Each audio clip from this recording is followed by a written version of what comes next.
Dobrý deň, ako som slúbil, prinášam ďalší diel seriálu Trnavské letecké SA.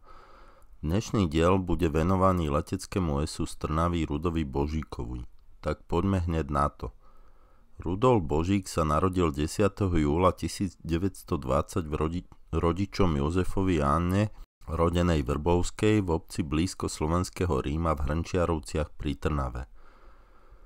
Svoje detstvo prežil v spoločnosti troch bratov a dvoch sestier.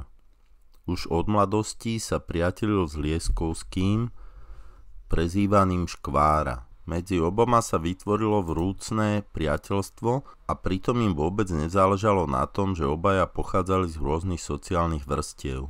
Božík bol z chudobnej rodiny a Lieskovský z bohatej. Lieskovského rodina sa snažila priateľstvu zabrániť. Lieskovský sa však tvrdo vzoprel proti vôli svojej rodiny a s Božíkom zostali vernými kamarátmi až do konca života. Spolu chodili do Mešťanky, spolu vyviedli nejedno šibalstvo. Mladý Rudko ale mnoho príležitostí k tomu, aby mohol vyvádzať, nemal. Od malička bol tvrdo zapriahnutý do výpomoci svojej mame v kuchyni, okolo domu, na poli a hlavne pri pasení kôz. Mama Božíka bola veľmi pobožná a chcela mať zo syna kňaza. Doma musel poslúchať a keď neposlúchal, ma ho tvrdo a bez pardónu potrestala. Na druhú stranu sa však veľa od nej naučil, čo sa mu neskôr v živote veľmi hodilo. Pobožnosť matky sa preniesla aj na Božíka.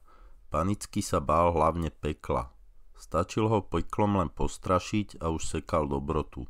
Tu možno hľadať príčiny Božíkovej dobráckej povahy. Lietadlá ho priťahovali už od mladosti. Aj keď nemal možnosť byť priamo pri nich, napriek tomu poznal všetky modely z pamäti. Mal šťastie aj v tom, že Trnava ležala priamo na leteckej trasy Piešťany-Vajnory. Keď vonku začul hukot motora, musel to lietadlo proste vidieť, nech robil čokoľvek.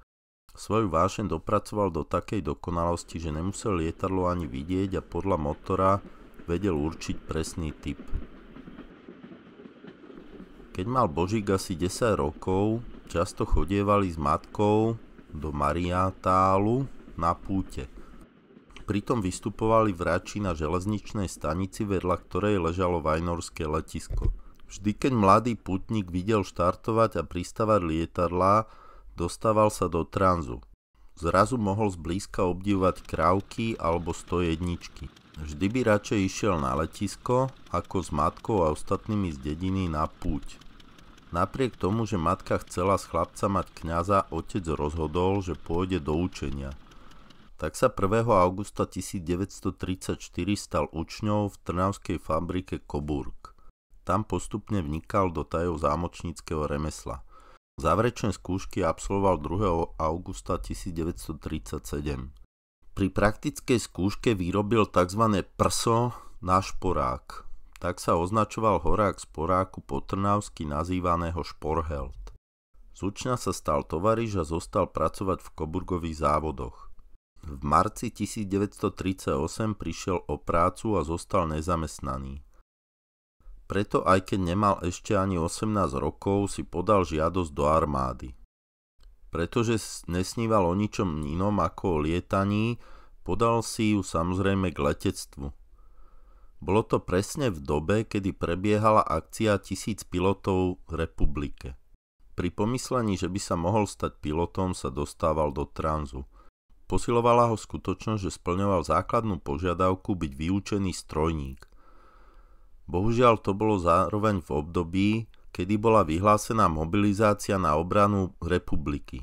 Preto bol Božík prvým povolancom z rodných Hrnčiaroviec. Stále mu z Prostejova neoznámili, ako dopadol na zdravotných prehliadkach a práve na základe povolávacieho rozkazu sa dozvedel, že bol prijatý do školy leteckého dorastu pilotnému výcviku. Preto nastúpil 1. októbra 1938 do Prostejova.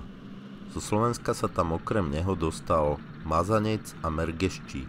Na jeho sklamanie sa na mieste dozvedeli, že učitelia sú povolaní a preto ich namiesto zasadnutia do školských hlavíc poslali domov. Po príchode domov bol netrpezlivý. Vypravil sa preto do Piešťan, kde navštívil aeroklub. Keď zistili, že má všetky potrebné formality už vybavené, oznámili mu, že ho okamžite berú a preto už 1. januára 1939 zahájil výcvik v Piešťanskom aeroklube. Pokým absolvoval záverečné skúšky teórie, došlo k rozdeleniu Československa a preto svoj prvý let absolvoval už ako príslušník slovenského aeroklubu pobočka Piešťany. Pred prvým letom im 23. mája 1939 vydali zápisníky letov, zároveň v ten deň absolvoval Božík svoj prvý let v živote. Stalo sa tak na lietadle Praga E39 čísla 39.73 s pilotom a inštruktorom rodmajstrom Jasíkom.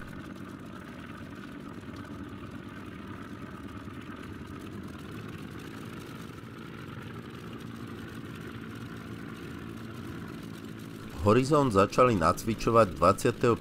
mája 1939 a práve lety v Horizonte robili Rudovi Božíkovi zo začiatku najväčšie problémy. Stále klesal alebo stúpal. Kamarát Bošmánsky mu poradil, aby dve rúrky na odparovanie, dlhé asi 15 cm, držal v zákryte. Keď sa toho Božík začal držať, okamžite začal lietať rovno. 7. júna 1939 dezertovalo 8 letcov do Poľska za myšlienkou slobodného ducha a znovu obnovenia Československa. Z dezercie prvých slovenských letcov zo slovenského štátu bolo veľké halo, ktoré ostatných postihlo dočasným zákazom lietania. Našťastie tento zákaz netrval dlho a tak už dňa 28. júna pri 94. lete mohol Rudo Božík absolvovať na Ečku svoj prvý samostatný 4-minútový okruh. Sám k tomu povedal: prvý samostatný let v mojom živote som absolvoval na E39.73. V tomto stroji som začínal poznávať krásu a tajomstvá znášania sa vo vzduchu. Ani sa mi nechcelo veriť, že ten deň konečne prišiel. Po lete som sa hlásil u inštruktora. Spolu sme let prebrali, pričom mi s úsmevom gratuloval. Jakmile ma prepustil, vypuklo to. Všetci ostatní na zemi sa na mňa vrhli, válali sa po mne a dostal som aj hobla. Suchého priamo na štarte a mokrého v hangári. Potom sme my, samolepci, v reštaurácii u Lvíčka či u Vrtule museli zaplatiť zápisné. Jedným slovom oslovovalo sa. Rudo Božík patril medzi frekventantami k najlepším a pilotný výcvik ukončil s Janošom skôr ako ostatní. Deň svojich 19 narodenín 10. júla 1939 absolvoval Rudo Božík 2 lety spojené s jednoduchými zátačkami. 8 dní neskôr absolvoval s učiteľom Jasíkom svoj prvý orientačný let po trase Piešťany, Smolenice, Trnava, Hlohovec, Piešťany. Tentokrát ale neletel na svojej osvedčenej E39.73 OK-BAB, ale na Eš 218.12. Keď leteli ponad Trnavu, chcel sa pozrieť na rodné Hrnčiarovce a pochváliť sa, ako lieta, ale Jasík mu radosť pokazil a hneď Šmolíka otočil a nariadil kurz smerom na Hlohovec. Po pristáni sa ho pýtal, čo to nad tou Trnavou malo znamenať. Mladý pilot musel s pravdou von a priznať sa, že sa chcel pozrieť nad Hrnčiarovce. Ja vám dám Hrnčiarovce, dodal učiteľ Jasík. V lete v dobe voľna sa často chodili kúpať do Váhu. Rudo Božík absolvoval celkom 157 letov v aeroklube a dňa 8. augusta 1939 stal sa z neho pilot športových lietadiel. Behom svojich 157 letov vo vzduchu strávil 15 hodín a 52 minút. Ako prví piloti v rámci samostatného slovenského štátu boli vyradení 9. augusta 1939. Bola z toho aj menšia sláva a ich fotky sa dostali aj do novín. Po absolvovaní výcviku s ďalšími 54 absolventami slovenského aeroklubu čakal, čo sa bude teraz diať, a nedialo sa vôbec nič. Musel z niečoho žiť. Práca v tej dobe nebola, tak Rudo Božík pracoval len príležitostne. Až konečne 2 dní pred Vianocami roku 1939 obdržal dopis od HLG, leteckého oddelenia Hlinkovej gardy, podpísaný majorom Holubom. Bol ním povolaný, aby sa dostavil k absolvovaniu vojenského leteckého výcviku. Po úspešnom absolvovaní lekárskych prehliadok potom vo veľkom mraze 10. januára 1940 narukoval do kasárny v Piešťanoch. Najprv absolvovali poddôstojnícku školu, ktorú ukončili 30. apríla 1940. Až potom sa presťahovali do kasáreň a mohli sa pozrieť na letisko. Dlho sa k lietaniu nevedeli dostať. Chodili len do služby a čistili kasárne. Prvé opakovacie lety na strojoch Praga E39 sa začali 15. mája 1940. Božík prvý taký let absolvoval na stroji E39.51 s poručíkom Hergotom. O mesiac neskôr už na stroji E39.56 absolvoval prvý samostatný štart a pristátie. Bol to jeho 197. let v kariére, po ktorom mal na konte nalietaných 21 hodín a 19 minút. Božiaľ, nie všetci adepti tohto výcviku pilotov dvojmiestnych lietadiel splňovali prísne kritériá, aby mohli úspešne absolvovať. Mnohí z nich tento kurz nedokončili a boli priradení do kurzu mechanikov alebo ako pozemný personál. Aj tu však Božík patril do skupiny tých lepších adeptov lietania. V septembri 1940 sa premiestnili na letisko v Trenčianskych Biskupiciach. V Trenčianskych Biskupiciach začal od 8. mája 1941 lietať na stroji letov Š-328.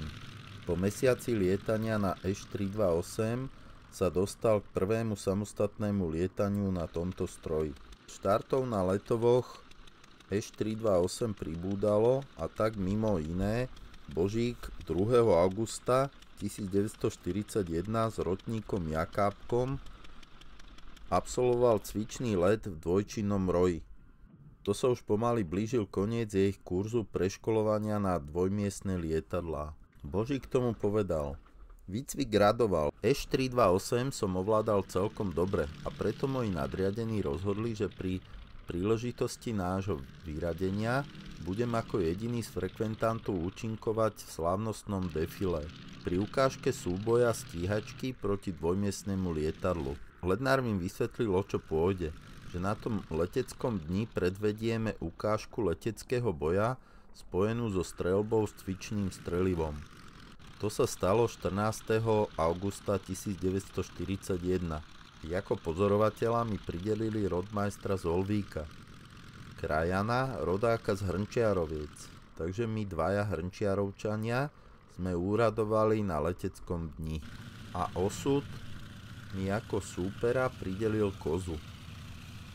On už v tej dobe bol stíhačom.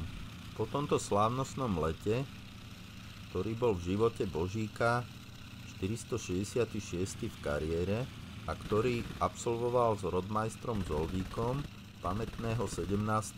augusta 1941, mu bol po dokončení základného pokračovacieho bojového výcviku uzavretý aj zápisník letov.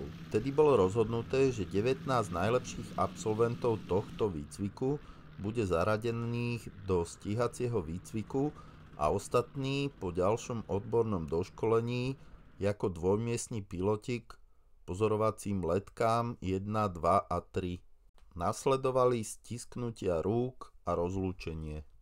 19 adeptov stíhacieho výcviku zostalo aj naďalej v Trenčianskych Biskupiciach. Všetci sa tešili, že práve oni boli zaradení do tohto výcviku. Byť stíhačom čosi znamenalo. Totižto keď sa povedalo, že pilot je len kravičkár, to je dvojmiestny pilot, to nebolo celkom ono. To nemalo ten šmrnc, ako keď sa vyslovilo, že je stíhačom. Následne na to prišla v leteckom živote Božíka znova ku slovu nová ďalšia mašina. Tentokrát sa jednalo o jednomiestny akrobatický stroj BŠ-122. Prvý let na ňom absolvoval 30. októbra 1941. Následne lietali na strojoch B-34 od 13. apríla 1942 Až prišlo k slávnostnému dňu, kedy 28. apríla 1942 začali lietať na skutočných stíhačkách Avia B-534. Rudo Božík behom tohto prvého dňa s Aviami absolvoval let na stroji s otvorenou kabínou. Od druhého dňa už potom lietal na Avii so zavretou kabínou. 30. apríla 1942 na tomto type lietadla vykonal až 12 letov. Rudo Božík k tomu povedal, to už bola iná hudba. Možno preto nás tak gnali, lebo nás potrebovali. Na okruhoch prišli na radu lety s vývrtkami. Ona, B534, sa vo vývrtke točila ako zbesilá. Ako náhle si jej po prvej zátačke nepovolil úzdu, potom si mal kopu rachoty, aby si sa z vývrtky vôbec dostal. Knípel ti vytrhla z ruky. Hodila ťa do jednej strany a ani s dvomi rukami som ho nemohol zrovnať na stred. 500 bola ohromná mašina. Mal som ju skutočne rád. Len raz sa mi s ňou stalo, že sme si spolu nerozumeli. Bolo to 6. mája 1942. Po pristáni pri výbehu som trošku viac vstúpil na ľavú nohu a ona to nezniesla a oprela sa ľavým krídlom o trávu tak jemné, že si pošramotila dve rebrá. Behom 11.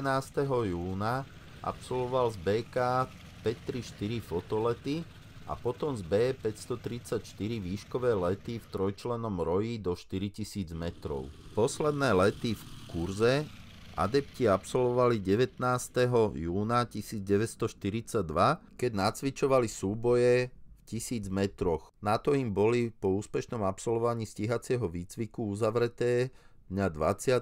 júna 1942 ZL. Tento stíhací výcvik absolvoval Rudo Božík ako štvrtý z 18 frekventantov s tým, že nalietal 205 letov v dobe 35 hodín a 54 minút. Do kategórie stíhacích pilotov bol menovaný 1. júla 1942. Počas pôsobenia v Trenčíne sa chlapci, pokiaľ to bolo možné, veru radi aj napili. Stalo sa tak aj po vyradení za stíhačov, ale aj vtedy, keď im na izby priradili pozorovateľov.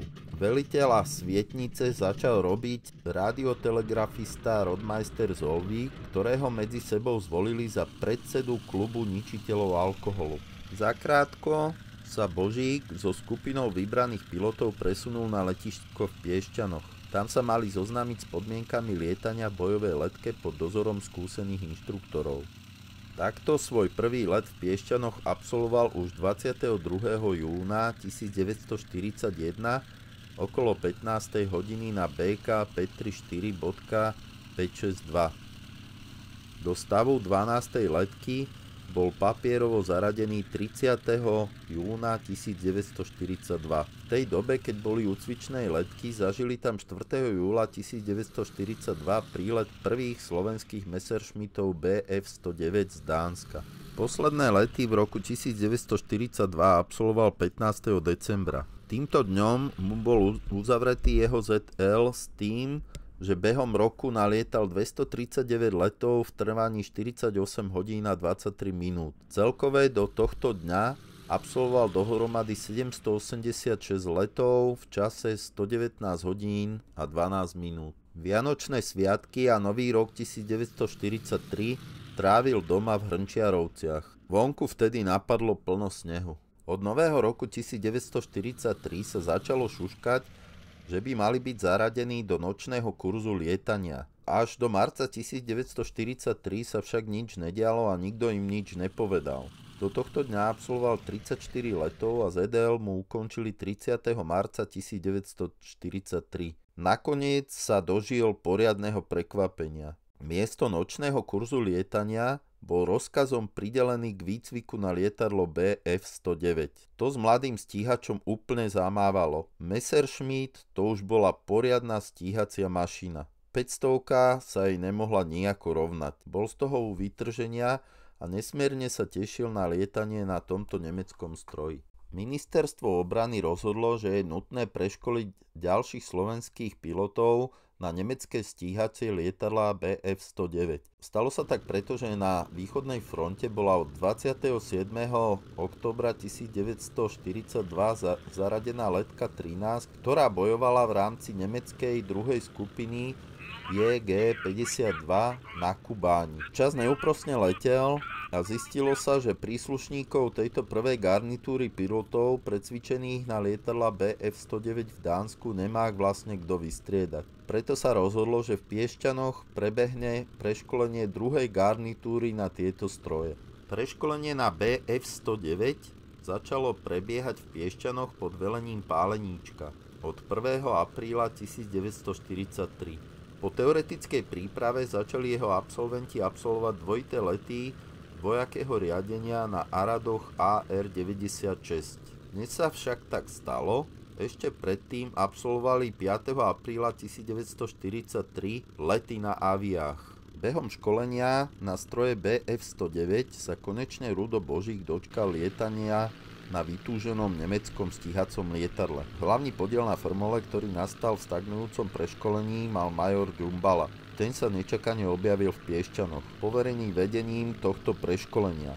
Keď 11. mája 1943 zistil, v akom stave je výcvik, poriadne sa naštval. On si totiž myslel, že už na Messerschmittoch dávno lietajú a oni pritom za sebou mali len lety na Aradoch. Džumbala zúril, ako to je možné a prečo ich výcvik tak dlho trvá. Od Džumbalu sa prvý raz všetci dozvedeli, že práve oni majú nahradiť pôvodnú letku na fronte. Všetci boli po jeho prejave PAF. Pri prejave im veliteľ letky 13 nariadil: zajtra ráno všetci na letisku, lietajúci aj technický personál. A skutočne ráno 13. maja 1943 boli všetci na letisku. Keď prišli, mašiny už boli odskúšané, vytiahnuté a pripravené k letu. Po nástupe na betónovú plochu letiska nadporučík Puškár podal Džumbalovi hlásenie. Ten im po malých pripomienkach nakoniec oznámil: do mašín pôjdete tak, ako ste tu nastúpení. Keď to začul rodmajster Melicháč, uvedomil si, že na let z Bf-109 pôjde ako prvý. V panike sa zmohol len na slová: pán major, ja sa musím ešte vysrať. Keď Melicháč odštartoval, Džumbala im cez rameno povedal: no vidíte, je už hore a pristáť dole musí. A Melicháč všetko zvládol, jak zoznamovací let, tak aj následujúci okruh. Po ňom išiel do vzduchu Hanovec. Tomu pri jednom z týchto dvoch prvých letov na Messerschmitte začal jeho stroj pri pristávaní utekať prudko doľava. Pilot to nezvládol a natoľko poškodil krídlo, že mašina nebola schopná ďalšieho letu. Džumbala to videl a tak len povedal: kto je ďalší?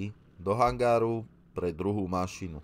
Jakmile vydal rozkaz, znova sa lietalo, ako by sa nič nestalo a ako by sa nechumelilo. Ostatní, čo zatiaľ sedeli na štarte, spovedali Melicháča, čo a aké to bolo. Medzi tým došla rada na Ruda Božíka. Na prvý let na Messeri som odštartoval 8 hodín 30 minút a obidva prvé lety na tomto stroji som mal za sebou už 8 hodín 59 minút. Čo k tomu dodať? Pamätám si to veľmi dobre. Keď Messer priroloval na štart, otvorila sa kabína a vysúkal sa odtiaľ letec po prvom lete na tomto stroji. Ja som ho vystriedal. Konečne som sedel v kabíne a nič mi v nej nebolo neznáme. Len som tam meditoval a rozmýšľal, prečo nám pred letom nedovolili aspoň trošku si čuchnúť tohto zvláštneho pachu. Potom som začal s kontrolami. Či je stabilizátor na +1, či sú klapky nastavené na štart, či je vrtuľa preplnutá na 11.30. Potom mi zavreli kabínu, ktorú som vnútra zaistil. Veľmi pomaličky som začal pridávať plyn, aby som sa s mašinou pohol. Chcel som jemne. Nič sa však nestalo. Ešte kúsok, stále nič. Pridal som viac a motor sa rozbehol, až som musel znova ubrať. Hral som sa s plynom a brzdami. Brzdy boli hydraulické, šlapacie na pedále nožného riadenia. Nakoniec som sa predsa len dostal na čiaru štartu. Praporoch sa zdvihol a klesol v smere štartu. A ja som po prvý raz v živote dal Messerovi plný plyn. Oči vyvalené dopredu. Tá rýchlosť bola niečo strašné. Aspoň mne sa to tak zdalo. Pri plnom plyne to malo taký odpich, že ma zatlačilo do sedadla a ani som sa nenadal a bol som vo vzduchu. V skutočnosti ani neviem, ako som vlastne odštartoval. Až keď som bol vo vzduchu, potom som začal reagovať na ostatné úkony. Po štarte vo mne všetko napätie povolilo. Vrtule na automatiku, podvozok zasunúť, klapky zavrieť, stabilizátor podľa potreby. Tak som vo vzduchu na meseri, pomyslel som si. Mal som skutočne nefalšovanú radosť a tešil som sa. Vystúpal som do 1000 metrov a tam sme sa obaja spolu zoznamovali. Keď som letel v horizonte, bolo to všetko pokojné. Keď som zaťažil motor, budíky i hneď zareagovali. Automatika si nastavovala uhol nábehu vrtule ako potrebovala. Behom prvého letu som nič zvláštneho neskúšal. Len zátačky, stúpavé a klesavé. Ostré klesanie do 500 metrov a už som sa pomalu musel pripravovať na pristátie. Dobré je, keď človek môže v pokoji pracovať. Výborné bolo aj to, že vo vzduchu bol len jeden meser. Práca pribudla, keď som sa začal pripravovať na pristátie. Požiadal som rádiom o povolenie pristátia. Musel si sa nahlásiť a oznámiť im, či máš otvorený podvozok. A oni ti potvrdili, či môžeš pristáť alebo nemôžeš. Aj pri prvom lete bolo mojou snahou urobiť všetko, čo najlepšie. A to sa mi aj podarilo. Pekne som pristál. Kto by nebol šťastný, keď sa mu podarilo urobiť samostatný let na BF-109. Posledný let na Emile v rámci preškolenia v Piešťanoch absolvoval Rudo Božík 1. júna 1943. Na BF-109E4 čísla 4870 vykonal let v dvojčlennom roji vo výške 1000 metrov v trvaní 25 minút. Fináre meser kurzu absolvovali na letisku Nový Dvor v dobe medzi 7. až 10. júnom 1943, kde vykonávali ostrú streľbu zo strojov BF-109. Viktor, radová formácia za sebou. Rozumiem, radová formácia za sebou.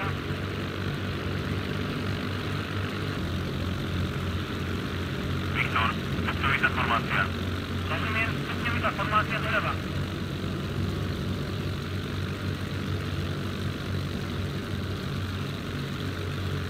V rámci ukončenia výcviku na letadle BF-109 mu bol jeho ZL uzavretý v Piešťanoch 16. júna 1943 s tým, že v kurze na týchto strojích absolvoval 47 letov v trvaní 14 hodín 56 minút. Tým pádom už nebránilo nič tomu, aby bol vyslaný na východnú frontu a vystriedal príslušníkov prvej garnitúry 13. let. Než sa tak stalo, bola im udelená frontová dovolenka, ktorú Rudo Božík trávil v rodných Hrnčiarovciach. Uleteli na 3 lietadlách letov Š-328 a jednom AB-101.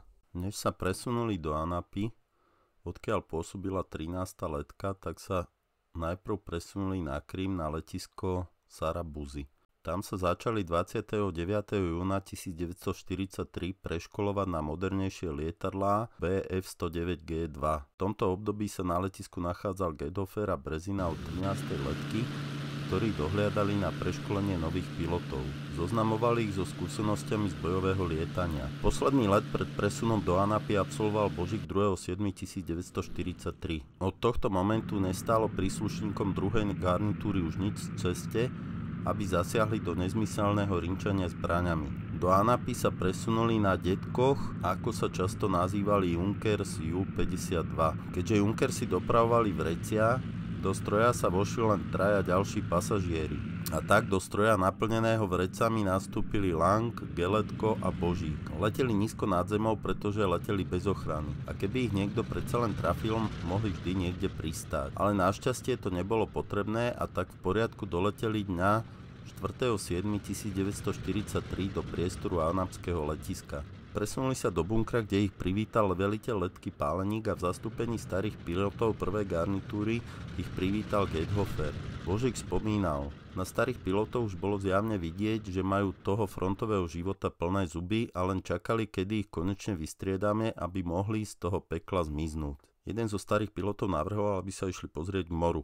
Spoločne teda opustili bunker a išli na breh mora. Chodiť k moru bolo možné len po vyhradených úzkých chodníčkoch, ináč bolo všetko ostatné zaminované. Jediný neopatrný krok a mohlo byť po všetkom.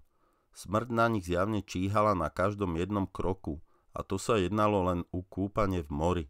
Čo mohli čakať na kubánskej oblohe? Zanedlho boli prepravení do mesta Anapa na Novorosijskú ulicu, kde ich ubytovali v rovnakých chalupách a na rovnakej ulici ako ich predchodcov z prvej garnitúry. Prvý zoznamovací let s anapským letiskom absolvoval Božík hneď 4. júla o 15:42. Božík spomínal: Startovalo sa na západ smerom na more. Zoznamovací let sa konal v blízkosti letiska vo výške 2 kilometrov. Mali sme každý vyskúšať nové typy meserov G4. Behom asi 15 až 20 minútového letu vo vzduchu sme robili stúpavé a klesavé zátačky, alebo sme sa len tak rozhliadali po okolí. Behom týchto 15 minút, ktoré Božík strávil vo vzduchu, si z táčej perspektívy z 2000 metrovej výšky dôkladne obhliadol miesto svojho budúceho pôsobenia. Na ostrov k prvému bojovému letu sa Božík dostal do vzduchu 6. júla 1943, keď spolu s Ciprichom vyletel na doprovodný let FV-189 do priestoru Krymskaja. Let absolvovali vo výške 5 km a behom neho leteli aj na Čierny les, pričom Ciprich mladého kolegu zoznámil s priestorom dediny Gostajenskia. Pretože sa pravidelne počas bojových letov stávalo, že sa zoskupenie z rôznych dôvodov rozpadlo, tak bolo dohodnuté, že zraz bude práve pri tejto dedine vo výške 2 kilometrov. Tento prvý zoznamovací let ukončili Ciprich a Božík o 12 hodín 33 minút.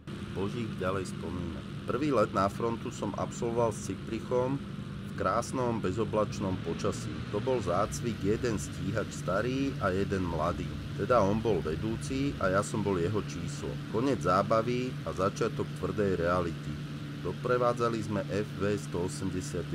Ešte na zemi mi Fero povedal, jak to asi bude vyzerať, aby som sa ho držal. Samozrejme, že som sa o to veľmi snažil. Vyštartovali sme. Fero prvý a ja za ním. Nikdy sme neštartovali vo dvojici či v štvorici. Vždy sme štartovali jeden a potom druhý. Vo vzduchu som obletel svojho vedúceho a zaradil som sa ako jeho číslo.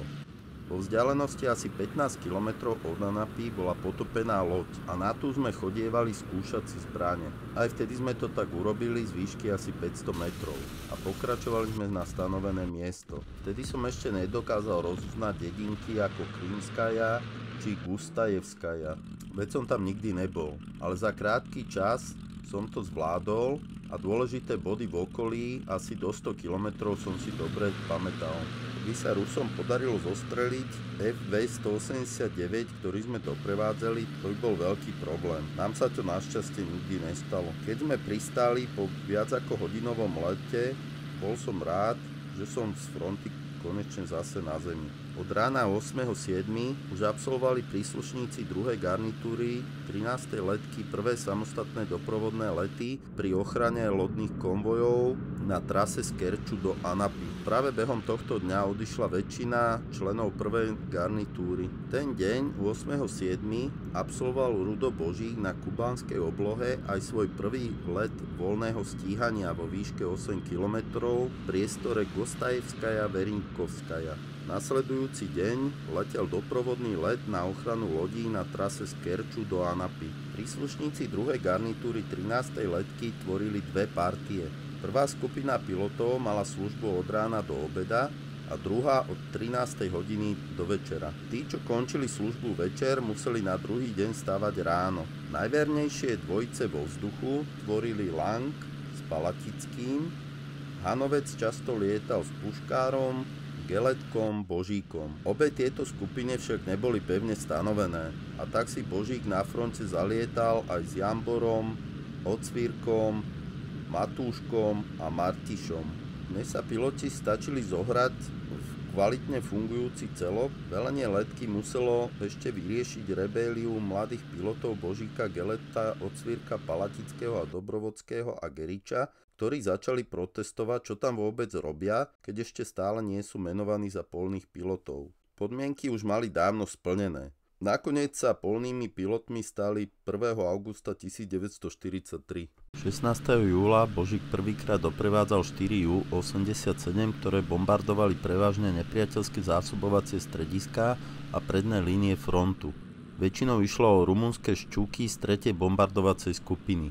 Prvý bojový úspech na fronte dosiahli príslušníci 2. garnitúry 13. letky dňa 22. júla 1943. Zaslúžil sa oň pilot letky Rodmeister Hanovec, ktorý dole z oblohy poslal jedno nepriateľské lietadlo. Podobný úspech vo vzduchu dosiahol 26. júla 1943 aj Rudo Božík, ktorý mal počas ostrého poplachu pohotovosť spolu s Rodmeistrom Matúškom. Božík o tejto udalosti povedal: ja a Matúšek sme mali sediacu pohotovosť, to znamenalo, že sme museli sedieť v mašine. Po naštartovaní motorov sme okamžite štartovali. Štartovalo sa zo stojánky a len keď bol silný vietor, tak proti nemu. Po vystúpaní hore urobili povinné preskúšanie zbraní na komín potopenej lode a potom naviazali spojenie s kanónom. Vedúci dvojky ich vyťahol na sever, kde sa dostali do súboja s aerakobrami. Tieto stroje slúžili na výškové krytie od 6000 metrov a v tejto výške boli vynikajúce. Súboj sa odohral v priestore Temerjuku. Božík spomínal: dostali sme sa do Chumáča, kde som trafil jednu kobru. Z dnešného pohľadu viem, že som následne strašne riskoval a bol som hlúpy, keď som sa zvedavo išiel pozrieť, kam tá kobra spadla. Z mojej zostrelenej kobry trčal len veľký kus z bažiny. Po tomto súboji nabral výšku a kanón ich obrátil na juh do priestoru Novorosísk. Po prelete búrkov sa Božík stratil, zostal sám a musel hľadať cestu domov. Matúšek neskôr potvrdil, že videl 3 Božíkové zostrely, no oficiálne mu priznali len 2. Božíka po vystúpení z lietadla prekvapilo, že Matúšek presne popísal osud 3. letadla, o ktorom Božík ani netušil, ako dopadlo. Zosumarizujme si Božíkové zostrely z 26. júla 1943 podľa vojenských záznamov. Božík zlietol z BF 109 G4 čísla 21057. Akcia sa odohrala v oblasti východne od Trojickaja. Vo výške približne 50 metrov. Podarilo sa mu úspešne zostreliť sovietske letadlo R-5. Bol to prvý potvrdený zostrel na jeho konte. 26. júla 1943 10:59. O pár minút neskôr operoval samozrejme v rovnakej oblasti vo výške asi 250 až 400 metrov. Božík sa zapojil do súboja s aerakobrou. Tento stroj úspešne zostrelil a pripísal si druhý potvrdený zostrel. Počas toho istého násadenia medzi 10:20 a 11:15 sa zameral aj na Polikarpov PO2, no tento zostrel sa nepodarilo potvrdiť. Počas svojho pôsobenia v Anape utrpel Božík aj niekoľko havárií. Napríklad 1. augusta havaroval s opraveným strojom pri prelete z Nikolájeva do Anapy v dôsledku výbuchu a zadrenia motora. Podľa záznamov stroj utrpel 50% poškodenie. Smolný týždeň ukončil Božík haváriou podľa rôznych záznamov 3. alebo 4. augusta 1943. Vo vzduchu strávil len 5 minút a opäť prišlo k poruche motora. Podľa nemeckých záznamov utrpel stroj v dôsledku poruchy motora a následnej havárie pri núdzovom pristáti 20% poškodenie. Božík sa 7. augusta dostal do súboja so stíhačkami Jak-1. Následne 8. augusta sa Božík prvýkrát vo vzduchu stretol so Spitfireom. Po pristáti sa s ním všetci hádali, že také lietadlá v tejto oblasti určite nie sú. Božík si však bol istý. 31. augusta sa dokonca dostal do súboja so 4 Spitfirami. 21. augusta 1943 o 12:30 Božík odštartoval z BF 109 G4 čísla 21099. Operoval v oblasti Abinskaja. Božík sa dostal do súboja s aerakobrou, no zostrel sa nepodarilo potvrdiť. 10. septembra od 10:30 do 11:35 Božík letel na BF 109 G4 Žltá 3 nad Novorosískom. Tu sa odohral súboj s lietadlami Spitfire. Božík nahlásil zostrel, ale tento nebol potvrdený. 14. septembra 1943 od 6:38 odštartoval Božík na BF 109 G4. Operoval juhozápadne od Novorosíska nad Čiernym morom. Vo výške asi 50 metrov Božík úspešne zostrelil IL-2, sovietský bitevník prezývaný lietajúci tank. Tento zostrel bol aj potvrdený. 16. septembra 1943 od 10:15 do 11:35 letel Božík na BF 109 G4 v oblasti Varenikovskaja. Dostal sa do kontaktu s lietadlami Curtiss, jeho zostrel, ktorý nahlásil, sa opäť nepodarilo potvrdiť. 22. septembra 1943 štartoval 6:45 ráno na Bf-109G4 Žltá 4. Operoval v oblasti Kurančakskia. Počas tejto misie úspešne zostrelil IL-2. Tento zostrel bol aj potvrdený. V ten istý deň o 7:20, krátko po zostrelení IL-2 sa Božík dostal do súboja s bombardérom Boston v oblasti Fedosia vo výške 1500 metrov. Tento bombardér úspešne zostrelil a pripísal si ďalší potvrdený zostrel. 20. septembra 1943 o 6:45 ráno Božík štartoval na Bf-109G4 Žltá 6. V oblasti Čierneho mora južne od Mišaka asi v 10-metrovej výške zničil IL-2. Tento zostrel bol potvrdený. 22. septembra Božík nahlásil ešte zostrel IL-2, ale tento nebol potvrdený. 22. septembra po obede okolo 16:15 hod Božík letel na lietadle 109 G4 R6 Žltá 7. Zostrelil dve lietadla IL-2, ani jeden z týchto zostrelov nebol potvrdený. 24. septembra 1943 okolo 10:00 hod letel Božík na Bf-109G4 R6 Žltá 7 a ohlásil zostrelne IL-2. Tento zostrel sa tiež nepodarilo potvrdiť. 26.9.1943 okolo 8:55 zostrelil Božík na lietadle Bf-109G4 severne od Anapy vo výške asi 1500 metrov šturmovík IL-2. Tento zostrel bol potvrdený. Jednalo sa o posledný Božíkom nahlásený zostrel na anapskej oblohe. 9. septembra 1943 o 13:35 odštartovala k doprovodnému letu FV-189 dvojica Matúšek Dobrovodský. Keď vypršala doba, po ktorej sa mali menovaní piloti vrátiť z letu, všetci si uvedomili, že utiekli na druhú stranu k nepriateľovi. Puškár vtedy navrhol veliteľovi Páleníčkovi, aby zakázal lietať aj podozrivým pilotom Geričovi a Geletkovi. Veliteľ sa rozhodol pre kompromis, zakázal lietať len Geričovi, ostatných pilotov prísne varoval pred dezerciou. Veliteľ letky toto všetko hovoril podriadením v tajnosti. Nemecká strana o zbehnutí dvoch pilotov a strate dvoch lietadiel aj s osádkou nebola informovaná. Keby bol tak učinil, piloti druhej garnitúry 13. letky by z fronty neodišli až 28.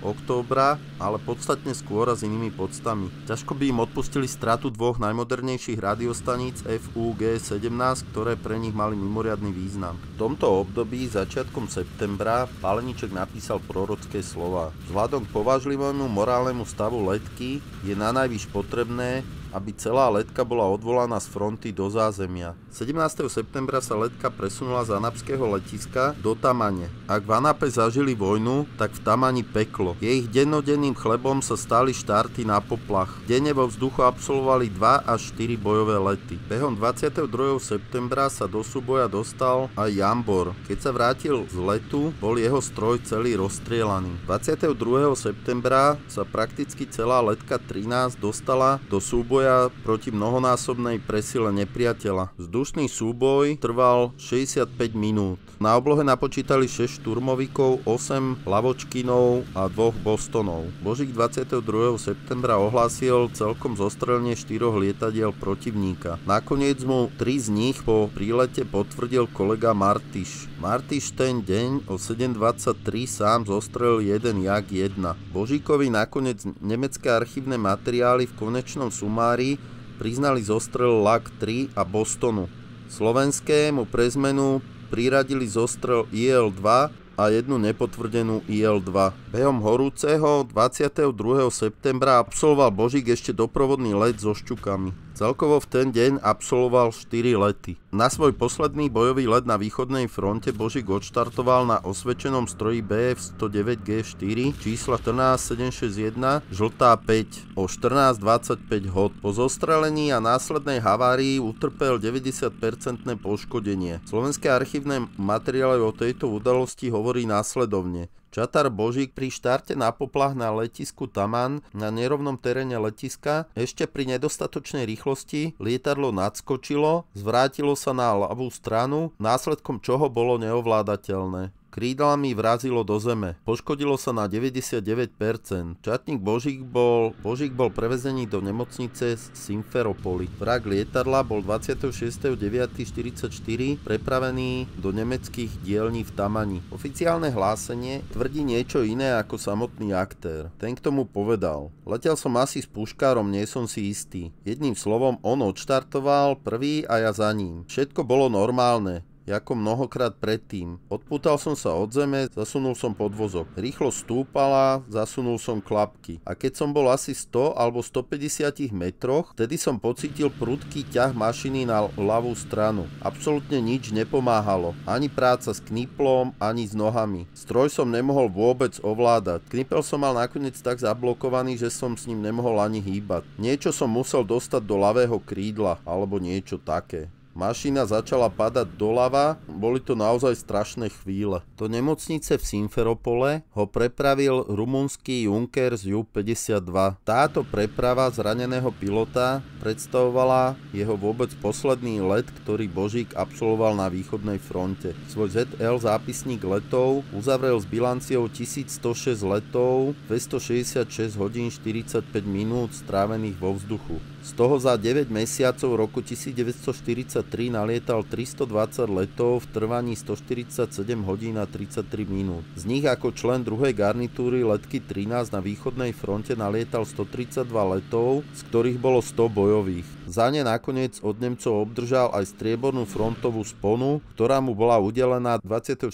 oktobra 1943. Behom týchto 132 letov strávil vo vzduchu 103 hodín a 9 minút. Celkovo v polných podmienkach roku 1943 nalietal 126 hodín. V Simferopoli ho dali od krku až do pol stehien do sádry s diagnózou B2, čo si on vysvetľoval ako postelné ticho. Fixoval mu poškodený chrbát a evidovali ho ako slovenského oficiera. Božík sa strašne bál, že z trvalého ležania dostane zápal plúc. Na kľude mi nepridávali ani reči doktorov a sestričiek. Oni sa totižto v jeho prítomnosti bez okolkov bavili o jeho špatnom zdravotnom stave a pritom si vôbec neuvedomovali, že by im tento cudzinec mohol aj rozumieť. Božík následne spomínal: nechceli ma odtiaľto pustiť, tak som sa rozhodol, že z toho koryta vstanem sám. Chytil som sa rukami postele a začal som sa vyťahovať ďalej. Nakoniec sa mi podarilo akoby sadnúť si na postel. Držal som sa pelesti. Pomaly som začal vstávať z postele, ale nezvládol som to a spadol som. Následne dorazil doktor, ktorý keď ma zbadal, tak sa rozčulil,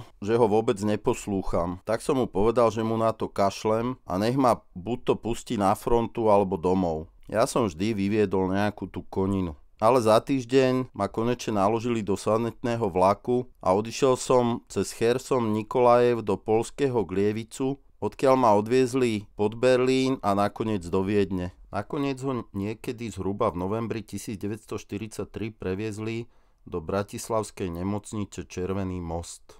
Vzhľadom na to, že čím ďalej viac amerických bombardovacích zväzov prelietalo cez Slovensko, koncom roku 1943 bolo rozhodnuté o založení pohotovostnej letky na stíhanie týchto bombardérov. Založenie letky spadá na 31. január 1944, keď do tejto pohotovostnej letky bolo zaradených 18 pilotov. Od tohto dňa mala letka v stave 91 kmeňových príslušníkov. Do jej stavu patrilo 9 BF-109E, 2 Avie B-534 a jedna Avia BK-534. Tieto letadlá boli však v tej dobe už beznadejne nevhodné a zastaralé. Preto bolo rozhodnuté o nákupe 9 stíhacích letadiel BF-109G6. Zmluvu podpísali 13. januára 1944 zástupci ministerstva obrany SR a vojenský ataše v Berlíne generál Malár spolu so zástupcami firmy Messerschmitt AG. Lietadlá na Slovensko boli dodané zo závodu firmy Messerschmitt v Augsburgu. Nakoniec bolo dodaných možno až 16 lietadiel v celkovej hodnote 2 12 400 ríšskych mariek. Nakoniec tieto gustavy zalietali 11. februára 1944 piloti Puškár, Gethofer, Režňák a Kovarík. Po tomto obširnom komentári potrebnému k tomu, aby sme sa zoznámili so situáciou na Slovensku na prelomu rokov 43-44, sa znova dostávame k hlavnej postave, teda k Božíkovi. Ten sa k lietaniu dostal znova po zranení až potom, keď už spomenutí 4 piloti v Piešťanoch dávno zalietali nové Gustavy. Práve vtedy totižto konečne ukončil svoju rekonvalescenciu po zranení, ktoré utržil na východnej fronte. Aj keď sa oficiálnym členom pohotovostnej letky stal 31. januára 1944, tak svoj prvý let po zranení vykonal na slovenskej oblohe nad Piešťanmi v rámci cvičnej letky už 27. januára 1944 na E241. Stabilne začal lietať od 12. februára 1944. Prvú lietal na Áradoch AR-96. Pri týchto všetkých preskúšovacích letoch lietal spolu so zástupcom veliteľa cvičnej letky Gethoferom. Až keď ho konečne uznal schopným na lietanie po zranení, mohol si sadnúť do kabiny Messerschmittu. Tak sa stalo práve 12. februára 1944 v Piešťanoch. Na pohotovostné lety potom lietali relatívne často, ale až 12. apríla 1944 sa dostali príslušníci pohotovostnej letky prvý raz do kontaktu s lietadlami 15. americkej leteckej armády. Američania im väčšinou dali pokoj, keď videli, že nemali záujem na nich útočiť. Preto si Slováci mohli pekne v kľude prehliadnúť masu 200 až 400 bombardérov, s ktorými sa stretli Geletko a Božík. 13. apríla 1944 znovu vzlietli zabudnutým zväzom 15. americkej leteckej armády. Do vzduchu sa dostal Hanovec a Božík. Božík spomína: Zletel som s Hanovcom na poplach nad Bratislavu. Pritom sa mi ani vo sne nezdalo, že by som sa mohol dostať do leteckého súboja, pri ktorom zostrelím nemeckú mašinu. Sledoval som okolný priestor a pomaly som stúpal. Vystúpali sme do 8000 metrov, keď sme sa v horizonte približovali k Bratislave. Dohľadnosť v tejto výške bola skvelá a ja som mal zrak ako tatranský orol. Už ďaleka bolo vidno skupiny nepriateľských strojov, ako sa vracajú domov. Za poslednou skupinou sa vliekla jedna zaostávajúca mašina. Tak sme sa s Ferom dohodli, že sa na ňu ideme pozrieť. My sme sa k nej približovali od severu. Mašiny leteli na západ, takže som sa k nej približoval pod uhlom 90 stupňov. Ja som sa jej venoval a Fero zostal bokom. Videl som, že je to viacmotorová mašina, zdalo sa mi, že je to štvormotorák. Približoval som sa k nej s dobrým úmyslom, išiel som sa na ňu len pozrieť, ale oni zahájili na mňa paľbu. Preto som nečakal ani sekundu a stlačil som páčku gulometu a kanónu. Pustil som naplno paľbu. Bol to len moment, mne sa zdalo, že je to štvormotorák. Potom som sa otočil na druhý útok zo zadnej hemisféry. Bol som pod uhlom asi 15 až 20 stupňov. Jedným slovom som si vybral jeho ľavé krídlo do stredu zameriavača a spustil som úplne všetko. Odpal všetkých zbraní som držal tak, až ma boleli ruky. Keď som videl, že svietiace strely miznú v mašine, tak som doňho všetko vysypal. Naraz mi to prestalo páliť. Zbrane zmlkli a zostali bez nábojov. Reakcia napadnutého lietadla na môj útok bola priamo ukážková. Zasiahnutá mašina prepadla do strmhlavého letu a pustila sa v pike k zemi. Takto skončil tento môj prvý súboj s Nemcom. Vydali sme sa domov. Keď sme debatovali o zostrele, Fero sa ma spýtal, či som si všimol leteckých bód toho napadáku. Všetko to bolo také nejaké divné. Neviem, čo som si myslel, ale pravdou je, že som mal žalúdočné ťažkosti. Druhou vecou bolo, že som bol hladný ako vlk, lebo sme štartovali tesne pred obedom. Na letisku som to trochu vyťahol a urobil som nálet a zakýval, čo vždy znamenalo zostrel. Potom sme išli s Ferom nahlásiť pristátie. On mi cestou povedal: Rudo, ty si zostrelil Nemca. Však si videl, že mal nemecké prezúvky aj kombinézu. Začal sa strašne smiať, pričom si rukou prekryl svoje riedke zuby. Nehaj to na mňa a nič nerozprávaj, povedal som mu celý nesvoj. On sa len smial a smial stále ďalej. Veliteľovi letky som nahlásil zostrel štvormotorového amerického bombardovacieho letadla. Za pol hodiny na to priviezol jasík z Trenčína do Piešťan podplukovníka Balaja. Ten chcel, aby som mu presne na mape ukázal, kde sa to odohralo a kam bombardér dopadol. Keď som mu to miesto ukázal, tak mi Balaj pogratuloval k zostrelu. Len veliteľ letky Sojček sa vyjadril, že ešte radšej počkáme. Hanovec nič nepovedal. Najzaujímavejšie na tom nešťastnom zostrele BF-110 bolo, že Funker potvrdil, že ho zostrelil Mustang. pretože videl, že ho zostrelil stroj s hranatým ukončením krídel. A to mali práve Mustangy. Iný Nemec, ktorý pristal núdzovo vo Vénoroch, zas potvrdil, že videl slovenské Messerschmitty útočiť na Liberátor. Slovenské materiály o tomto zostrele hovoria. Dňa 13.4.1944 medzi 12 a 12.15 hod v obode obce Podunajskej Biskupice spadlo nemecké lietadlo typu Messerschmitt 110. Pádom sa zabil pilot, pozorovateľ sa zachránil padákom. Lietadlo spadlo do priestoru zaplaveného vodou. Naproti tomu nemecké dokumenty tvrdia, že stroj sa zrútil 7 km východne od Bratislavy. Podľa záznamu v matrike v Mestskom úrade Podunajskej Biskupice sa píše: v troskách svojho stroje v Kopáči zahynul 23-ročný pilot poručík William Mellinger, ktorý pochádzal zo Salzburgu. Jeho telo bolo z vody vytiahnuté 17. apríla 1944. Keď som prišiel v ten večer, keď som zostrelil Bf-110 k frajerke do Moraván, ona a jej mama mali vykulené oči. Svokra ma privítala a hneď sa pýtala, ako je vôbec možné, že som prišiel, veď všetci majú zákaz výchádzok. Som povedal, že nie som ubytovaný v kasárnach, ale na letisku. Oni už vtedy vedeli, čo sa stalo. Vedeli, že niekto zostrelil Nemca, ale nepoznali podrobnosti. Keď som potom bol na prechádzke večer v Moravanoch s frajerkou, všetko som jej to povedal. Behom 15. júna 1944 sa v priestore nad Balatonom a Bratislavou behom dňa odohrali prudké vzdušné súboje. Príslušníci 15. americkej leteckej armády pri nich stratili 2 B-17, 12 B-24, 7 P-38 a 1 Mustang. Straty Luftwaffe boli 4 Bf-109G6, 1 Bf-110G a 5 ME-410. Lietadlá pohotovostnej letky behom tohto dňa ani tentokrát nezostrelili žiadne lietadlo. Nezasiahli ani vtedy, keď 156 Liberátorov 47. bombardovacieho Wingu zhodilo v 4 vlnách 369 tón bomb medzi 10 hodinou 12 minútou a 10 hodinou 21 minútou na rafinériu Apollo. Nech bola situácia v prípade príslušníkov pohotovostnej letky akákoľvek, prečo nezasiahli proti americkým bombardérom, ktoré 16. júna bombardovali Bratislavu? Jedno je isté, že táto udalosť na nich hlboko zapôsobila a dotkla sa ich mysli. Na druhú stranu to zase nebolo príčinou k tomu, čo sa potom stalo za 10 dní neskôr. To je útoku príslušníkov letky na americké zväzy, ktorý viedol k zničeniu pohotovostnej letky. Už pred týmto osudným letom, ktorý sa udial 26.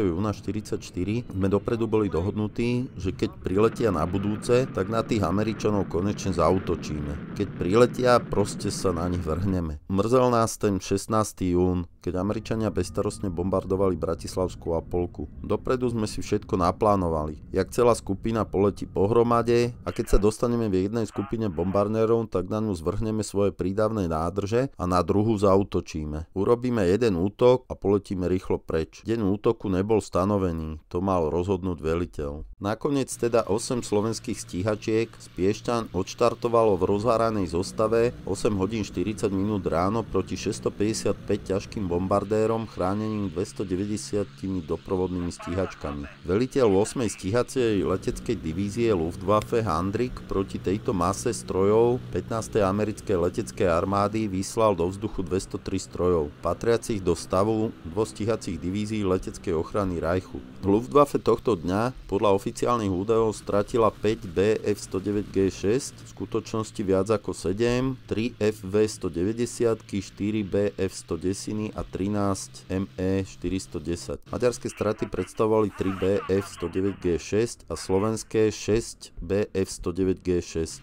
Spojenci behom tohto náletu v priestore okolo Viedne stratili 34 Liberátorov, 4 Fortressy, 2 Mustangy, 2 Lightningy a 2 Thunderbolty. Z jednotiek vyslaných do vzduchu zo strany Luftwaffe behom 26. júna 1944 najhoršie dopadla slovenská pohotovostná letka. Z ich 8 strojov boli 3 stratené pri zostreloch pilotov, ktorí v nich zahynuli. Ďalší traja pristali núdzovo na brucho. Jeden pilot bol ťažko ranený. Božík tomu povedal: naša dvojica, keď sme nabrali smer na Bratislavu, vedúci Zeleňák žiadal puškára, aby mu udal polohu. On mu oznámil, že je nad Trnavou vo výške 4 km. A my, posledná dvojica, sme mali sotva 2000 metrov. Takže sme tvorili také schody s odstupňovaním, jak do výšky, tak do vzdialenosti. Potom sa nemôžeme čudovať, čo sa v tej chvíli vo vzduchu nakoniec odohralo. Číslo je povinné pozorovať priestor za vedúcim, vedúci zase priestor za číslom. Ale vedúci má aj starosť dostať sa do skupiny. Puškár však stúpal tak prudko, že sme mu nestačili a rozdiel výšky a vzdialenosti sa nezmenšovali, ale zväčšovali. Tak sa taktika aj plán našeho útoku úplne zrútili. Ja som sa konečne dotiahol aspoň na Zeleňáka a ukázal som mu rukou na rádio, že ho vôbec nepočujem. On krútil hlavou a kývnutím mi potvrdil, že rozumie a rukou ukázal na rádio, že mu nefunguje. Ukázal som mu teda, že ja budem jednička a on môže korešpondovať. No on to odsúhlasil. Následne som sa od neho vzdialil asi na 150 metrov, keď som sa znovu obzrel asi po sekunde, Zeleňák tam už nebol. Tie výkriky v rádiu boli čosi hrozné. Toto nikdy nepočul, tak to nikdy nepochopí. Keď je jeho kamarát v núdzi a ty nemôžeš spraviť vôbec nič. Ocitol som sa úplne sám. Nemohol som urobiť nič. Len sa odpútať. Keď som sa dostal do výšky, predsa len som zbadal jednu osamotenú B-17. Išiel som po nej a zaútočil som. Či sú tam stíhačky alebo nie, som v tej chvíli vôbec nerozmýšľal. Hneď ako som zahájil palbu, videl som, ako sa svietiace strely stretávajú v ľavom krídle, hneď na to začali aj ľavé motory horieť. Trvalo to len krátky okamžik a už som musel lietadlo vybrať nad skupinu. Útok som robil z ľavej strany. Po preletení skupinou som znova zaútočil a znova som mačkal spúšť gulometov a tlačidlo kanónov. Všetko, čo som mal, som do neho vypálil. Začal silno horieť a klesať k zemi. Bolo to v priestore Malaciek. Pravdepodobne stihol zavolať stíhačov, pretože hneď, ak som ukončil útok, zbadal som skupinu 12 stíhačov, jak sa pustili smerom na mňa. Ani na okamžik som neotálal a pustil som mašinu smerom k zemi. Pred tými Mustangami som zdrhal po hlave. Ja som si vždy nehával mašinku trošku ťažšiu na chvost. Ručička rýchlomeru bola na dorast a či za mnou vôbec niekto letí, som nemal čas sledovať. Mal som hlavne starosti s vybraním strhlavého letu, lebo zem sa rýchlo blížila. Keď som pristal, už som vedel o odzvírkovi. Hneď som vystúpil a začal som fajčiť. Prišiel ku mne veliteľ zbrojárov a pýtal sa ma, či fungovali zbrane. Potom sa ma opýtal, čo si taký smutný. Keď začal obchádzať môj stroj, naraz sa lakol. Však si celý dostrielaný. Chvála Pánu Bohu, pomyslel som si, aspoň nikto nemôže povedať, že som tam nebol. O 4 letcoch sme už v tej dobe mali správu, čo s nimi je. O ďalších 4 neboli žiadne správy. Telefóny sa len trhali, jak služobný, tak civilný. Každý mudroval. V tom zavolali z Vajnora a oznámili, že Štauber je živý. Tak ešte chýbajú traja. Puškár, Jambor a Lang. To už bol na letisku aj Kryško, veliteľ pohotovostnej letky, ktorý ma hneď poslal pre Štaubera do Vajnor. Nasadol som do E39.32 a s ňou som odštartoval 12 hodín 55 minút do Bratislavy. 9.50 som pristal z bojového letu a 12.55 som bol už znovu vo vzduchu. Ako keby v Piešťanoch nebolo doživých pilotov. Nakoniec sa rozhodlo, že pôjdem za generálom Čatlošom. Pretože som priletel v kombinéze, v plnej zelenej farbe, tak mi vymenili kombinézu, aby som u ministra nerobil hanbu. Na raporte u Čatloša na ministerstve národnej obrany bolo plno pohlavárov. Bol tam dlhý stôl. Naproti nám sedel Čatloš a ďalších 4 alebo 5 pánov. Ja som sedel naproti na okraji. Po pravici som mal Štaudera. A vedľa neho sedeli 4 zajatí americkí letci. Všetci boli elegantne ustrojení. Boli samé zlato. Jeden z nich mal náramok ako žena. Krásne hodinky. Bol tam aj gumový čln a padáky. Čatloš sa aj vypytoval, kedy štartovali, odkiaľ štartovali a tak ďalej.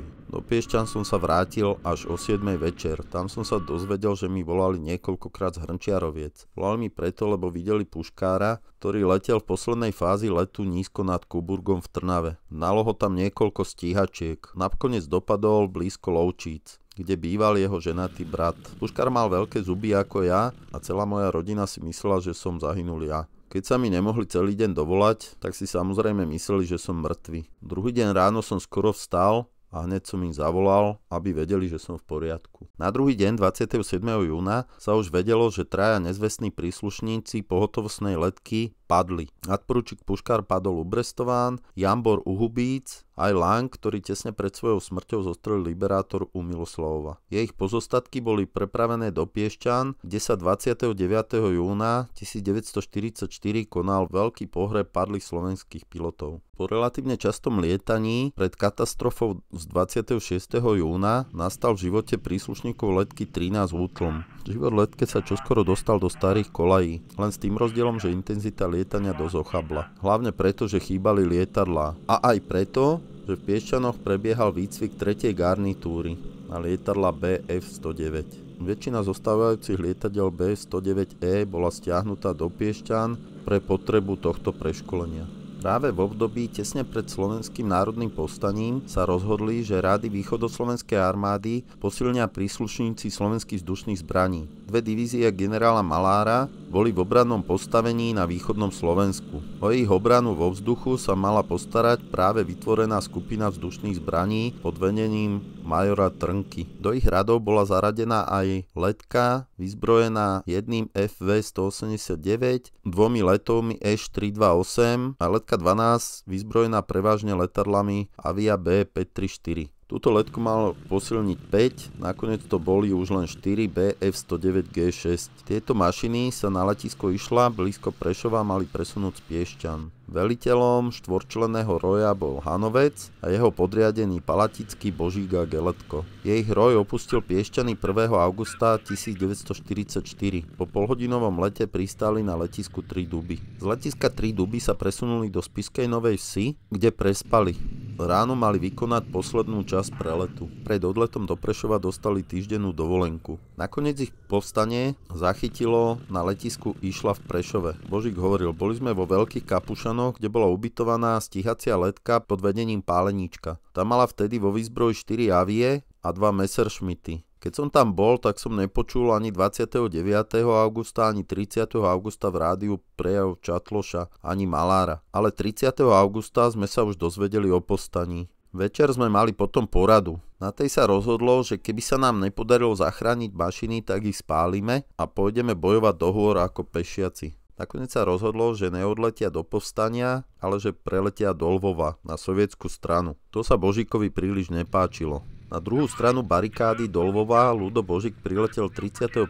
augusta 1944 na stroji BF-109G6 čísla 161742. Prelet vykonal v čase od 4:55 do 5:35 ráno. Božík tomu povedal, doteraz nerozumiem tomu, prečo sme neleteli rovno do povstania, ktoré vypuklo 29. augusta, ale leteli sme 2 dní na to do Lvova. Veď povstanie už vtedy fungovalo 2 dní. Podľa mňa by bolo účinnejšie, keby boli tie letadlá, ktoré prileteli aj s osadkami do Ruska, odleteli do povstania. Tam by urobili o mnoho viac než potom, keď sa späť na Slovensko vrátili už len 2 letoví a my 2 s Hanovcom na Messerschmittoch. Nakoniec do Lvova behom 31. augusta z letiska Išla preletelo 26 lietadiel, ktorých na miestnom letisku pristalo len 19 strojov. Ďalších 7 v dôsledku straty orientácie, účinnej protilietadlovej palby alebo prítomnosti sovietských stíhačov muselo núdzovo pristať v okolí Lvova. Celkom sa na druhú stranu barikády dostalo 28 ľudí zo stavu skupiny vzdušných zbraní veliteľa majora Trnku. Rusi sa o nich veľmi zaujímali. Zaujímali sa o všetky detaily ich života, fotografovali ich, ale jesť im nedali. Božík na letisku objavil Aerakobry, ktorými pred rokom bojoval na Kaukaze. Išli sa na ne s Geletkom pozrieť. Večer sme pili a ja som sa dal do reči s jedným pilotom Aerakobry. Odkuda ty znaешь tak хорошо hovoriť po rusky? Učil som sa. Odpovedal som mu. Ten Rus bol na fronte na Kaukaze, povedal mi Havran. Keď už sme mali poriadne vypité, tak sa ma Rus otvorene opýtal. A kde si ty bol vlastne na fronte? Na Kaukaze. Ja tože, a v ktorom góde? V 43. Ja tože tam byl. Potom mi začal nadávať, lebo si uvedomil, že som ho zostrelil práve ja. Zhodovali sa mesiace aj dni. 6. septembra 1944 bolo konečne rozhodnuté, že sa vrátia späť na Slovensko. Kombinovaná letka z letiska 3 Duby zahájila boj už 30. augusta 1944. Jednalo sa však o zastaralú techniku. plátnom poťažených strojoch BF-534 a Š-328 a len dvoch modernejších BF-109E4. O jeden z nich však prišli už 31. augusta po nálete. Veľkým bojovým prínosom kombinovanej letky bol práve prílet dvojice stíhačov Hanovca a Božíka na lietadlách Messerschmitt Bf-109G6 od bývalých slovenských vzdušných zbraní majora Trnku. Na letisku 3 Duby pristali 6. septembra 1944 o 17:55 hod. Prelet bol povolený na naliehanie majora Trnku, maršála Koneva a generála Krasovského. Tí nakoniec konečne povolili prelet posledných dvoch slovenských Gustavov 5. septembra 1944. Hneď ako pristáli, dobehol za nimi Cyprich a v rýchlosti sa pýtal, či majú nabité a či majú dosť benzínu. Keď sa ho opýtali prečo, tak im odpovedal, že tam lieta Ficko. Takže hneď 5 minút po prílete 18:00 sa vznesli do vzduchu a behom chvíle objavili križiaka severne od letiska. Snažil sa ukryť medzi horami, kde ho krylo dokonalé maskovanie stroja. Malá smolu narazil na naozaj skúsených stíhačov. Nasledoval prvý útok, hneď po ňom druhý útok a po treťom útoku sa porúčal do hôr. Pádom po krídle sa zrútil na stromy pod sebou. Na zahálenie nemali členovia kombinovanej letky čas. Jej aktivitu vo vzduchu prerušovalo len špatné počasie, ktoré bránilo štartom. A tak Božík už na druhý deň po svojom prílete na povstalecké územie absolvoval na Gustave 4 ostré štarty na poplach. Nasledujúci deň 8. septembra bol vo vzduchu dvakrát. Na letisku 3 Duby boli 4 Messerschmittáci, Hanovec, Cyprich, Brezina a Božík, ktorí sa delili o 2 Gustavy a 1 Emila. Neskôr sa k nim pripojili aj Kryško, Kubovič a Ocvirk. Preto Božík nakoniec nelietal len na Messerschmitte, ale aj na bombardovacie misie s aviami. 9. septembra odštartoval proti U-88. Ten letel zo základne Nový Dvor. Hneď ako zbadal nepriateľa nad kopcami, zaujal výhodné postavenie. Sám k tomu povedal, moja úloha bola jasná, zostreliť, zatnúť, zabiť, jak človek zhrubne. Páčku ovládania kanónov a veľkorážnych gulometov som prehodil do správnej porohy a pritom som sa k Junkersu rýchlo približoval. Letel som na plný plyn, dialenosť sa rýchlo skracovala. Videl som strelca, jak manevruje s gulometmi. Stále zatiaľ ešte nestrieľal. Laknutím asi zabudol aj strieľať. Keď som sa dostal do správnej polohy, tlačil som tlačidlá a nič sa nestalo. Svietiace guľky nikde, kanóny nestrieľali, gulomety nestrieľali. Priletel som až úplne k Junkersu 88, takže som videl strelcovi do očí. Urobil som ešte 2 nálety, ale zbrane stále nefungovali. Keď som pristal, bol som celý dostrieľaný. Mal som 28 zásahov. Keď prišli ku mne mechanici, tak som im povedal, že to je ich práca. Bol som na nich strašne naštvaný a fajčil som jednu od druhej. Vtedy som zahlásil, neoholím sa, kým nezostrelím Nemca. Príležitosti k splneniu tohto sľubu mal Božík v tom čase veľa, ale šťastená ho opustila. Darmo sa vzniesol do vzduchu, nepriateľa sa mu nepodarilo objaviť. 10. septembra padol aj plán na získanie šťúb Ju-87 z piešťanského letiska. Plán bol taký, že Božík mal preletmi ponad piešťanské letisko vylákať stíhačov, zabaviť ich aspoň pol hodiny a zatiaľ by parašutisti zoskočili na piešťanské letisko a zobrali odtiaľ šťuky U-87. To sa však po nálete 10. septembra na letisko 3 Duby, kde boli zničené všetky dopravné prostriedky pre parašutistov, stalo nereálnym. Na povstaleckom letisku bolo z 10. septembra zničených 17 strojov, medzi ktorými bol aj druhý povstalecký Bf-109G6. Prečo sa aj tento druhý stroj Bf-109G6 nedostal do vzduchu, sa už s istotou asi nikdy nedozvieme. Medzi povstaleckými letcami a vtedajšími dôstojníkmi zásobovačmi došlo neskôr v knižkách k niekoľkým nedorozumeniam o tom, čo sa vlastne stalo, prečo neboli náboje a tak ďalej. Odvážnym manevrovaním Božík na nalietavajúcu zostavu nemeckých strojov predsa len zmiernil tragickú bilanciu náletu. Celkom pri ňom zahynulo 20 osôb. Pravdou však je, že do Gustava už nebolo žiadne strelivo, preto do vzduchu vôbec nebol posielaný. Aj keď išlo povstalcom do tuhého, cena života pilota mala pre nich väčší význam ako zbytočné hrdinstvo lietať bez výzbroje. Takže aj keď povstalcom po tomto dni zostal v službe ešte jeden Gustav a jeden Emil, prejavoval sa markantne problém s nedostatkom munície do jeho zbraní. Keď náhodou aj nejaké trofejné strelivo získali a dostali sa do vzduchu, zistili, že sa im Nemci väčšinou vyhýbali. Tak sa na materské letisko vracali bez úspechu a kontaktu s nepriateľom, ktorý sa im na oblohe nepodarilo zahliadnuť. Smola Božíka opustila 16. septembra pri jeho 1245. lete v kariére. O 15 hodín 30 minút sa vzniesol do vzduchu za pekného slnečného počasia na hlásenie, že sa nepriateľské lietadlo nachádza niekde v priestore Kremnice. Delostrelci mu tentoraz pekne poslúžili, keď na oblohe zreteľne orámovali nepriateľa, preto za ním začal naberať výšku a útočil na ňo z prevýšenia. Junker sprvu ani nemal snahu unikať. Posádka si asi myslela, že sa jedná o ich vlastný Messerschmitt. Unikať začali, až keď sa stíhač priblížil na dostrel a chystal sa zaútočiť. Pilot bombardéru si uvedomil svoju hrubú chybu a snažil sa bleskové uniknúť. Božík v tej chvíli na chvíľu križiaka strátil z očí, pretože jeho zelené maskovanie splynulo s horami pod ním. Božík pikoval za ním a v tom si pomyslel, že ho asi delostrelci zasiahli a on spadol. Keď sa však k tomu dymu viac priblížil, zistil, že sa dymí z vlaku. Rozhodol sa preto vrátiť na letisko. Keď vykopol pedál smerovky, tak sa v zátačke skoro zrazil s Junkersom, ktorý to ťahal nízko pri zemi. Božík sa teda zavesil zaňho niekde pri Svetom kríži nad Hronom. Pod krídlami míňali železničné stanice, dedinky, vrchy a dlhé štosy metrov dreva na žarnovickej píle. Kabína dvomotoráku bola presne v osovej kríži. Po druhej dávke sa bombardér zachytil o stromy a rozsypal sa v lese. Tento stroj, ktorý sa po páde na zem rozbil, ale nezačal horieť, patril do zostavy KBS-2 zo základne Nový Dvor. Jednalo sa o Ju-88A5 2V výrobného čísla 885153. Stupeň jeho poškodenia bol kvalifikovaný na 45%. Zo štvorčelenej posádky bol zranený pilot Hans Zenger a palubný mechanik Georg Franz. Po skončení tohto víťazného lovu sa spokojný stíhač vrátil na materské letisko, kde naklonil svoj stroj dopredu na víťazný prelet. Tak čo, Rudo, poholíš sa už? Privítal ho Ciprich. Mohol by som, keby som chcel, podmienka je splnená, smial sa Božík veselo. 17.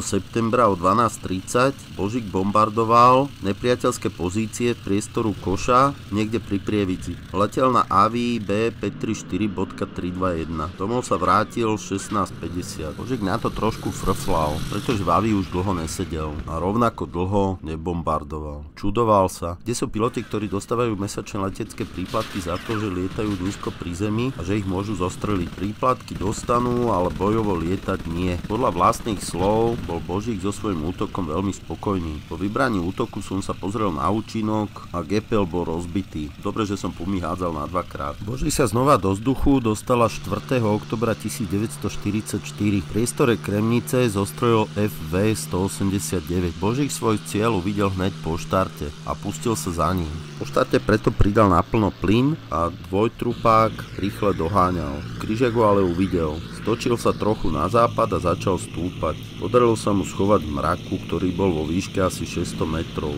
Nemec sa radšej schoval do mrakov a riskoval, že do niečo v neznámom teréne narazí, ako sa dať zostreliť. Neskôr sa z mrakov vyletel a Božík bol okamžite za ním a začal páliť. FV-189 začal dymiť ľavý motor. Božík sa zbežne zorientoval a zistil, že sú v priestore Štubianských Teplíc. FV-189 mu zmizla v malej dolinke na západných svahoch Veľkej Fatry. Božík neišiel za Nemcom do údolia. Vybral piké a pritom si všimol sedliaka s voľským poťahom, ktorý sa díval na oblohu. Keď uvidel urácajúcu stíhačku letiacu na ňo, so strachom sa vrhol do brázdy. Kvôli sa mu splašili a utiekli. Neskôr FV-189 uvidel priamo pred sebou. Nemec bol z toho celý prekvapený a nezmohol sa na nič. Božík FV-189 zasiahol krátkou dávkou rovno medzi oči. V zlomku sekundy bolo po všetkom. FV-189 sa v plamenoch zrútil o 10:45. Z jeho osádky zostrel nikto neprežil. Svoj posledný let behom SMP na svojom zamilovanom stroji BF-109G6 absolvoval 6. októbra 1944 o 14:35.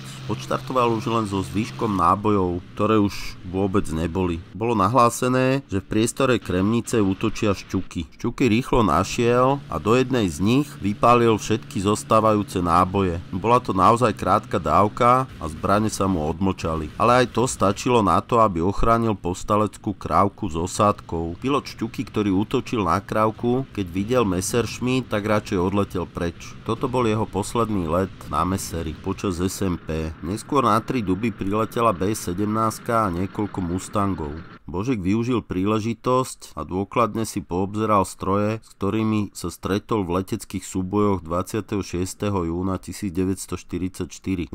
oktobra 1944 na palube Lisunova preleteli na letisko Gorodek Jagelonsky. V tej chvíli mohol povstalecký stíhač Božík uzavrieť svoj zápisník letov. Do tej doby nalietal 1260 letov v celkovom trvaní 356 hodín 33 minút. Príslušníci kombinovanej letky mali byť na čo hrdí. Vo vzduchu zostrelili 7 nepriateľských lietadiel, ďalšie zostrelili pravdepodobne a na zemi poškodili 3 Šťuky a 2 ME-210. Zničili 5 tankov a samohybných diel. Pri útokoch na pozemné ciele zničili 12 delostreleckých batérií, 2 železničné lokomotívy, 16 železničných nákladných vozňov. Samotný Božík absolvoval behom povstania 38 letov, z toho bolo 31 bojových. O 10 dní bol Božík priradený k novovznikajúcej prvej československej zmiešanej leteckej divízii v ZSSR. 24.11.44 bol pridelený ku 2. československému stíhaciemu leteckému pluku. Po skončení vojny slúžil v povojnovom letectve. Vykonával rôzne veliteľské funkcie, slúžil tiež ako letecký inštruktor. Od augusta 1949 do 18.6.1950 navštevoval vojenskú leteckú školu. Z armády bol prepustený v roku 1958 kvôli svojej účasti v bojoch proti Červenej armáde. Prepustenie bolo oficiálne odôvodnenie ako znižovanie stavov. Podobný osud však postihol všetkých bývalých pilotov slovenských vzdušných zbraní, ktorí slúžili na východnom fronte. Potom pracoval ako bánik v Handlovej. Neskôr bol rušňovodičom. Rehabilitácie sa dočkal až v roku 1991. Dostal hodnosť plukovník vo výslužbe. Rudolf Božík skonal 27.6.2000 v Piešťanoch.